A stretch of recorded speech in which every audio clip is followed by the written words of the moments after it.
अस्सलामुअलैकुम वरहमतुल्लाहि वबरकातुह। कैसे हैं आप लोग? अल्हम्दुलिल्लाह मैं खैर आफियत के साथ हूँ। उम्मीद करता हूँ आप लोग भी बखैर होंगे। चलिए शुरू करते हैं आलमी हालात हाज़िरा।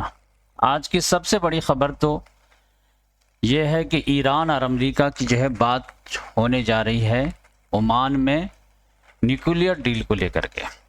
तो दोनों तरफ के नुमाइंदे पहुँच गए हैं और वक्त जो है 10 बजे है, तो हो सकता है कि मीटिंग शुरू भी हो चुकी हो। अब मीटिंग से क्या निकल के आता है ये देखने की बात होगी, इस पे बात करेंगे अभी। और दूसरी सबसे बड़ी खबर यह है कि दुनिया में फिर न्यूक्लियर अटैक का खतरा मंडराने लगा है। मामला यह था कि हथियार को लेकर के अमेरिका और रशिया में, इन्हीं दोनों के पास ज़्यादा हथियार हैं, तो जितने भी डील थे वो सारे धीरे धीरे ख़त्म होते चले जा रहे हैं और आखिरी डील कल ख़त्म होगी। अब दोनों में हथियार को लेकर के कोई समझौता ही नहीं है, तो कभी भी दोनों में कन्फ्यूज़न पैदा हो जाए और दोनों एक दूसरे पर शक की बुनियाद पर हमला शुरू कर दें, अब दुनिया तबाही की तरफ चली जाए, कुछ नहीं कहा जा सकता। इसी खतरा से निपटने के लिए इनके बड़े लोगों ने समझदारी का मुजाहरा करते हुए आपस में मुआहदा किए थे। ये समझिए कि मुआहदा जो है कोलैप्स कर गया। ये टूटे फूटे अंदाज में मुआहदा 1972 ही से चला आ रहा था, इस पे हम अभी बात करते हैं। फिर एक बड़ी बात यह है कि अमेरिका और इंडिया के ताल्लुक से जो ट्रेड डील हुआ है, तो उसमें एक बात को लेकर के जो है बहुत लड़ाई है। मैं तो शुरू दिन से जो है अर्ली आवर में ही बता दिया था कि इंडिया का ये सरेंडर है, क्योंकि उसने कह दिया है कि रशिया से हम तेल नहीं खरीदेंगे, बस ये है कि धीरे धीरे कम करेंगे, जैसे जैसे आपसे ख़रीदते जाएंगे वैसे वैसे रशिया से कम करते चले जाएंगे। तो अमेरिका ने कहा ठीक है, यही तो मनवाना था, इसी वजह से तो 25% एडिशनल तुम पे हम टैरिफ लगाए थे, अब बात मान गए हो तो 25% वो उतार देते हैं। तो अब इसका कन्फर्मेशन नहीं हो रहा था, तो तकरीबन अब कन्फर्मेशन हो गया है, अब रशिया की तरफ से भी हो गया है। और रशिया ने जो है वो एक लिहाज से गुस्से का इजहार किया है कि इंडिया फ्री कंट्री है, जहाँ से चाहे ख़रीदे। तो फ्री कंट्री तो आम हालात में हर कंट्री है, लेकिन जिससे आपके जो है देरीना ताल्लुकात रहते हैं, तो दोस्ती है, तो उससे जो है मुसीबत के वक्त में काम आने की उम्मीद रहती है। जैसे अभी इंडिया जो है कोशिश कर रहा था कि काम आए रशिया को, हर तरह से पाबंदी है तो हम ख़रीदेंगे, जैसे रशिया काम आ रहा। अब इंडिया भी साथ छोड़ने की बात कर रहा, तो यकीनी बात है गुस्सा है, लेकिन कहने को क्या कहेगा कि इंडिया फ्री है, कोई ज़बरदस्ती तो है नहीं। आज वो हमारे नाजुक वक्त में साथ देगा तो कल हम उसके नाजुक वक्त में साथ देते। तो ये मामला जो है, अब इसमें मामला क्या है कि क्रेडिट किसको जाता है, तो पूरा राइट विंग के जितने भी जो है व्लॉगर हैं उसने उठा करके डाल दिया कि अजीत डोवाल की धमकी ने काम किया, डोनाल्ड ट्रंप ढेर हो गया, ये हो गया, वो हो गया। और वो लोग सहारा ले रहे थे एक ब्लूमबर्ग रिपोर्ट की। तो ब्लूमबर्ग की जो रिपोर्ट थी वो मैं देखा था, लेकिन मुझे हजम नहीं हो रहा था। ऐसा कैसे हो सकता है कि डोनाल्ड ट्रंप पूरी दुनिया को डिक्टेट कर रहा है और ये जो है अजीत डोवाल जो है डोनाल्ड ट्रंप को डिक्टेट करे। यानी जो शी जिनपिंग की बात नहीं सुनता है, जो पुतिन की बात नहीं सुनता है, जो मोदी की बात नहीं सुनता है, जो इमैनुअल मैक्रोन के मजाक उड़ाता है, जो प्रेसिडेंट को वाइफ समेत उठा के ले आता है, वो अजीत डोवाल से जो है डर जाएगा। तो खूब कल वीडियो बन रही थी कि देखो ये जेम्स बॉन्ड क्या कर दिए, वो कर दिए, ये वो। कल शाम आते आते 4 घंटे के बाद जब जो है खुद इंडिया के फॉरेन स्पोक पर्सन ने कहा कि ये बात गलत है। ब्लूमबर्ग में कहा गया था कि सितंबर में अजीत डोवाल साहब का दौरा हुआ था और उन्होंने मार्क रूबियो को धमकी दे दिया था। तो जो है धमकी में जो असर, वो डोनाल्ड ट्रंप जो है ये आ गया, उसने कहा नहीं, अजीत डोवाल को तो सितंबर में दौरा ही नहीं हुआ था। तो वो सारे लोग सर पकड़ के बैठे हुए हैं, धीरे धीरे जो है वीडियो वगैरह डिलीट कर रहे हैं। ये बड़े बड़े यूपीएससी वाले की बात कर रहा हूँ मैं, जा कर के देखिए आप, आज किसी की वीडियो जल्दी नहीं आ रही है। मैं अभी आपको दिखाता हूँ, इसका सबूत दिखाऊंगा। चलो यहीं से शुरू करते हैं। ये देखिए मैं इसको निकाल कर रखा हूँ। ये पलकी शर्मा है, ये थोड़ा समझदार है, गरचे मोदी भक्त है लेकिन थोड़ी समझदारी का मुजाहरा करते। ब्लूमबर्ग के हैं 4 फरवरी में। ये है, India made long push with Trump behind scene to चाय clinch US deal. Dowell told Rubio that India wouldn't be bullied by US President Donald Trump and his top aides, and people said and would be willing to wait out his term, have faced other hostile US. तो Bloomberg का कहना यह है कि सितंबर में अजीत डोवाल का दौरा हुआ था, उसने रूबियो को धमकी दे दिया कि हम डोनाल्ड ट्रंप की बुली में नहीं आने वाले हैं, धमकी में नहीं आने वाले हैं, और अगर ट्रेड डील के लिए इंतज़ार करना पड़ा तो हम इंतज़ार करेंगे डोनाल्ड ट्रंप के दूसरे टर्म, यानी टर्म ख़त्म होने का। 3 साल इंतज़ार करना पड़े तो कर लेंगे, लेकिन तुम्हारे साथ जो है यानी नुकसान करके सौदा नहीं करेंगे। तो आप ये देखिए कि कितना बड़ा आदमी है अजीत डोवाल। पूरी दुनिया को डोनाल्ड ट्रंप बुली करता है और अजीत डोवाल धमकी दे दिया, वो जो है लाइन पे आ गया, उसका सॉफ्टवेयर अपडेट हो गया जो आप कह सकते हैं। अब ये बात मुझे हजम नहीं हो रही थी, इतनी हिम्मत नहीं है। तो खूब वीडियो बनी, आप जाकर के देखिए, लाइन पे जो है एक पर एक। और हम लोग कह रहे थे कि ये जेफरी एप्स्टीन के फाइल की वजह से ये हुआ है, ये इंडिया ने सरेंडर किया है, और ये लोग कह रहे थे नहीं, डोनाल्ड ट्रंप ने सरेंडर किया है अजीत डोवाल के वो धमकी पे कि हम इंतज़ार कर लेंगे तुम्हारे टर्म ख़त्म होने का। तो अब देखिए खुद इंडिया के जो है स्पोक पर्सन ने कहा कि ये गलत बात है, ये सुनिए। It says India's National Security Advisor Ajit Doval visited Washington in September, and look at the details. This report says Doval told the Americans that India would not be bullied by Trump, that if needed, India would wait out the Trump term. देखें, अच्छा आगे आप देखिए। Very blunt language. It's unusually blunt for Indian policymakers, and now we know why. The Indian Foreign Ministry says this whole thing was made up, that Ajit Doval did not even visit Washington in September.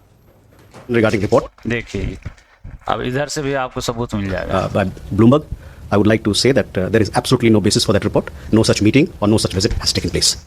देखें, तो ये है इन लोगों की हैसियत, समझ जाइए कि बड़े बड़े यूपीएससी क्लासेस चलाते हैं, और कोई भी जो रिपोर्ट छप जाए, वो भी खास वेस्ट में, तो फौरन जो है उसको लेके उड़ जाते हैं।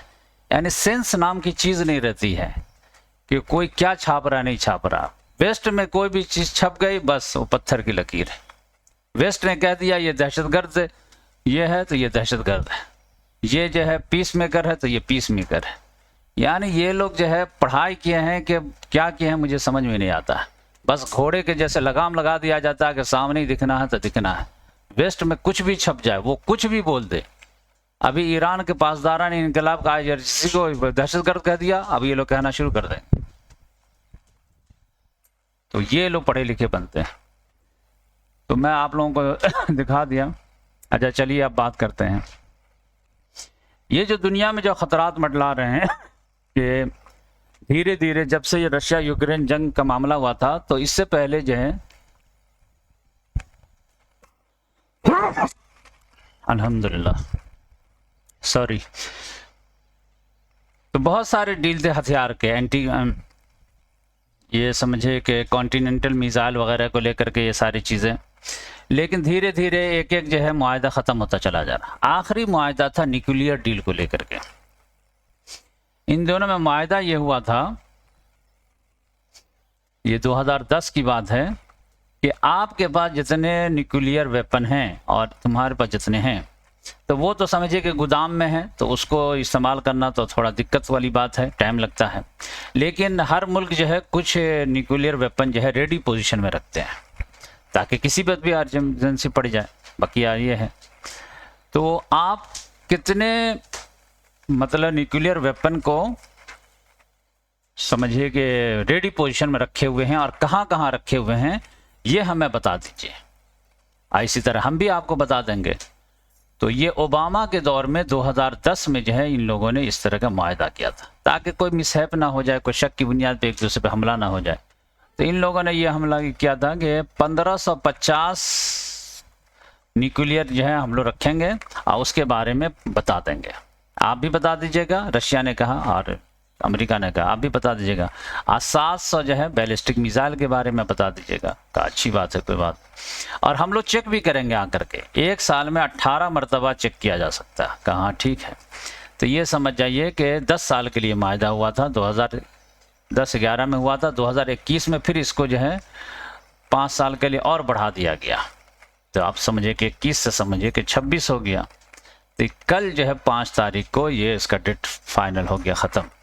तब पुतिन कह रहा था कि चलो इसको 1 साल के लिए और बढ़ा दो, तो डोनाल्ड ट्रंप ने मना कर दिया कि नहीं, अब ये फालतू है। इसमें जो गुफ्तशुनीद हुई थी वो सही गुफ्तशुनीद हमारे तरफ से नहीं हुई थी। तो अब यह अमेरिका क्या नहीं चाहता, डोनाल्ड ट्रंप कहता है कि नहीं मैं चाहता हूँ, लेकिन इसको नहीं, ये बेकार निगोशिएशन, नए सिरे से इस पर निगोशिएशन करो। अब नए सिरे से क्यों निगोशिएशन करो, इसमें क्या कमी है। तो डोनाल्ड ट्रंप को तो एक खुदा रसूल का बैर है बराक ओबामा से, और ये डील जो हुई है वो बराक ओबामा के दौर में हुई है, 2010 में वही था। तो उसकी लेगेसी को ख़त्म करना चाहता है, एक तो ये।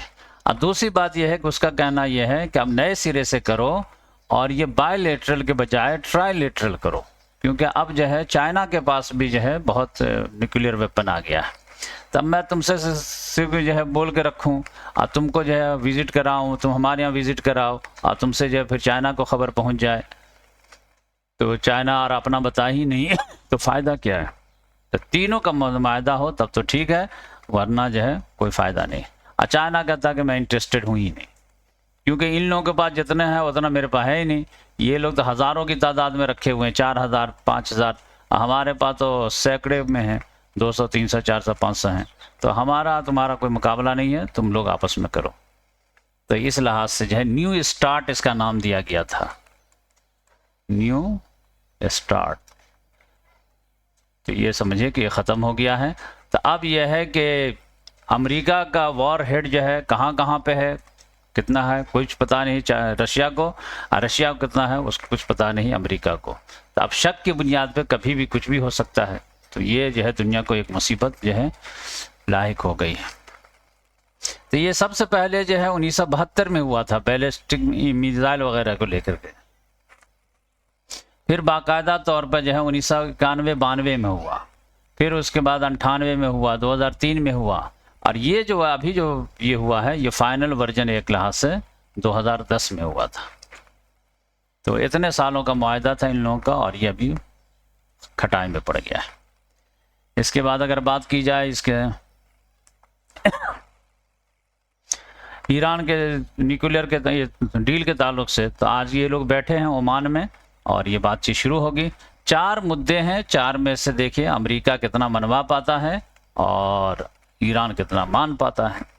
तो उसमें एक तो ये है कि आप एटम बम नहीं बनाओगे। नंबर 2, जो यूरेनियम को इंडिच करके रखे हुए हैं आप 4 किलो के तकरीबन, तो उसको क्या करना है, वो ताबूत सकीना बना हुआ है, तो वो कहता कि हमको दे दो अमेरिका को, और ईरान कहता कि हम अपने पास रखेंगे, और न्यूट्रल लोग कहते हैं कि नहीं तो कम से कम रशिया के पास दे दो न्यूट्रल जगह पे। तो ये जो है इंडिच जो बना हुआ है वो क्या करना है, न्यूक्लियर बम का वादा करोगे नहीं करना है। अब मिसाइल वगैरह का रेंज कम करो, मिसाइल भी मत बनाओ, और नंबर प्रॉक्सी को जो है मदद मत करो। ये 4 मुतालबे में से जो है ईरान कितना मानता है नहीं मानता है, इसी पर बात होगी। बहुत कम चांस है कि बात बनेगी, और दोनों जंग की तैयारी के मूड में भी हैं, लेकिन आव भाव से मुझे लग नहीं रहा है कि डोनाल्ड ट्रंप लड़ने के मूड में है। फिर भी इजराइल जो है लड़ाई करवा दे तो कुछ कहा नहीं जा सकता है। लड़ाई छिड़ने के लिए अगर तैयारी हो गई है ना, तो छिड़ने के लिए वो एक गलतफहमी भी काफ़ी होती है। तो इस लिहाज से आप कुछ नहीं कह सकते। ईरान भी जो है बहुत एग्रेसिव जो गेस्चर दिखा रहा है, कल ऑयल टैंकर वगैरह भी पकड़ लिया, ये सारी चीज़ें। तो इस लिहाज से समझिए कि ये गजा में जो है एक और फ्लोटिला जाने की तैयारी में है, और ये समझ जाइए कि 100 जहाज़ इसमें जो है शामिल होंगे, इटली से भी, स्पेन से भी, टूनीशिया वगैरह से भी, और 3000 के करीब लोग रहेंगे, और इसमें डॉक्टर वगैरह सब जाएंगे, और इस बार फिर जो है वो ब्लॉकेट को तोड़ने की कोशिश करेंगे। इसके बाद बात की जाए तो थाईलैंड में जो है कल इलेक्शन, परसों इलेक्शन है 8 फरवरी को। तो देखिए यहाँ पे भी जो है कू वगैरह होता रहता है। ये थाईलैंड एक वाहिद मुल्क है यहाँ पे साउथ ईस्ट एशिया में जो किसी का ग़ुलाम नहीं बना। यानी इंडिया जो है, पाकिस्तान, ये सारे जो करते हुए, म्यांमार होते हुए यहाँ तक जो है वो समझ जाइए ग़ुलाम बना लिया था पूरे को। और इधर जो है ये लाओस वगैरह, इधर जो है वियतनाम वगैरह, कंबोडिया वगैरह को फ्रांस ने बना लिया था। और थाईलैंड जो है ये बफर जोन का काम करता था। जैसे उधर जो है वो अफ़गानिस्तान बफर जोन का काम करता था। ये देखिए इधर रशिया था, यूएसएसआर था ऊपर, और इधर ब्रिटिश पहुंच गया था इधर, और ये बफर जोन का काम करता था इधर। इसी तरह इधर जो है साउथ ईस्ट एशिया में थाईलैंड जो है वो बफर जोन का काम करता था। तो यहाँ पर भी जब फौजी बगावत वगैरह होती रहती है, तो अभी परसों जो है यहाँ पे इलेक्शन है, तो देखिए यहाँ पर नई गवर्नमेंट बन पाती है नहीं बन पाती है। इसी तरह बांग्लादेश में जो है इलेक्शन है, वो ये 12 तारीख को, 4 दिन के बाद इसके, अभी तो 6 दिन के बाद है यहाँ से। तो यहाँ पर ये एक बार तो जो है फ्री एंड फेयर इलेक्शन हो रहा है और रेफरेंडम भी हो रहा है। तब देखिए जमात इस्लामी जीतती है या फिर खालिदा ज़िया मरहुमा की पार्टी जीतती है, उसका बेटा जीतता है, या फिर नौजवान लोग जो है नई पार्टी बनाए हैं वो जीतते हैं। तो देखना जब वक्त करीब आएगा तो और तफसील से बात करेंगे इस पर। तो ये चंद खबरें थी जो मैं सोचा आप लोगों से शेयर कर दूं, और एक मरतबा अल जज़ीरा में दिखा देता हूं। तो इसमें क्या है, बाकी छोटी मोटी खबरें हैं कि फ्रेडरिक मर्ज जो है वो समझिए कि जर्मनी का चांसलर, वो ये दोहा आया हुआ है, और तुर्की के जो सदर जो इजिप्ट आए हुए हैं। तो सब लोग रीअलाइनमेंट अपना अपना कर रहे हैं।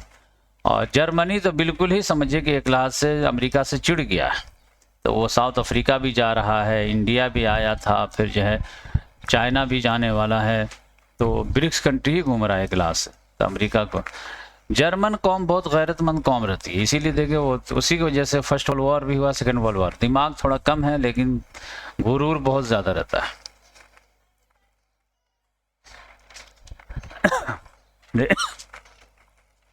US Iran talks set to start in Oman in push to prevent war. लेकिन ये जंग रोक पाएंगे? देखिए ये देखिए हौसला बख्श। Elderly Palestinian determined to stay in Gaza despite terrible condition. लेकिन ये खातून वगैरह कह रही है कि हम कुछ भी हो जाए लेकिन गजा को तो नहीं छोड़ेंगे, हमारे तरफ से यही डिफेंस है, यहीं मर जाएंगे, यहीं की मिट्टी में दफन हो जाएंगे, लेकिन हम छोड़ के तो नहीं जाएंगे। तो आप देख, elderly Palestinian determined to stay in Gaza despite terrible situation, वो भी 2 साल से। ये देखिए, election matters, Bangladesh votes reach Britain but some feel, और इसकी हालत खराब हो गई है। ये देखिए स्टारमर की, how Epstein Mandelson files rock the UK government. तो ये जो है एस्टीन फाइल में था शायद, अगर ये prime minister knew of Peter Mandelson friendship with Epstein when he appoint him ambassador to UK, और इसने जानते बूझते इसको जो है वो एम्बेसडर बना दिया था यूके का अमेरिका में। तो इसके वजह से बहुत ज़्यादा शदीद तनकीद हो रही है, हो सकता है इसकी गवर्नमेंट भी गिर जाए, ये आप समझ लीजिए। Thailand election 2026, US military kills 2 Palestinian in latest attack on vessel in Pacific. अब ये मामला देखिए, अभी तक जो है ये, तो अमेरिका ने यहाँ पर जो है 2 आदमी को मज़ीद मार दिया। तो सितंबर से समझ जाइए कि कितने हमला कर दिया, और अभी तक जो है 126 की जान लिए हुआ था, आज 2 आदमी को और मार दिया, तो 128 लोगों की जान ले लिया है ड्रग के नाम पे। ये लोग ड्रग स्मगल करते हैं, लिहाजा बिना तफ्तीश के, बिना तहकीक के इसको मार दो, और डोनाल्ड ट्रंप से कोई पूछने वाला नहीं है। तो इस लिहाज से ये, तो ये चंद खबरें थी जो मैं सोचा आप लोगों को शेयर कर दूं। फिर मिलेंगे इंशाल्लाह नेक्स्ट वीडियो में। जज़ाकल्लाह।